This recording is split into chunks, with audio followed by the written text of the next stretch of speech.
qui peut, pour certaines personnes, peut vraiment valoir quelque chose, mais pour la plupart des personnes, je pense que ça vaut pas vraiment le coup. Enfin, après, ça dépend de vos avis aussi. Donc, je vais vous parler en fait d'un robot qui va vous remplacer lorsque vous êtes malade, alors que ce soit une maladie, par exemple, je sais pas, une migraine, enfin, c'est pas vraiment une maladie, la diarrhée ou un truc comme ça,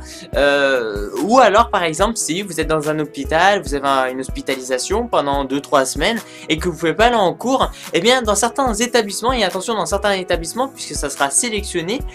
puisque ça dépendra aussi de la situation géographique, aussi au niveau, voilà, hein, c'est vraiment, faut que ce soit dans un lieu plutôt bien donné, donc comme je vous ai dit, donc que ce soit dans un lycée ou autre, on s'en fout un peu, dans un établissement scolaire, eh bien, on vous remplacera tout simplement par un robot qui comporte en fait une webcam. Donc en gros, vous serez comme si vous serez présent donc, en cours, sauf qu'il y aura un robot à votre place. Ça peut faire flipper à certaines personnes, ça je peux le comprendre tout à fait. Donc un gros robot en fait sub-à-roulette, je vais vous montrer des images et si c'est possible, dans le lien de la description, il y aura une vidéo qui présentera ce robot. Normalement, c'est présenté par l'AFP, si je dis pas de bêtises, agence de presse française ou un truc comme ça. Bref,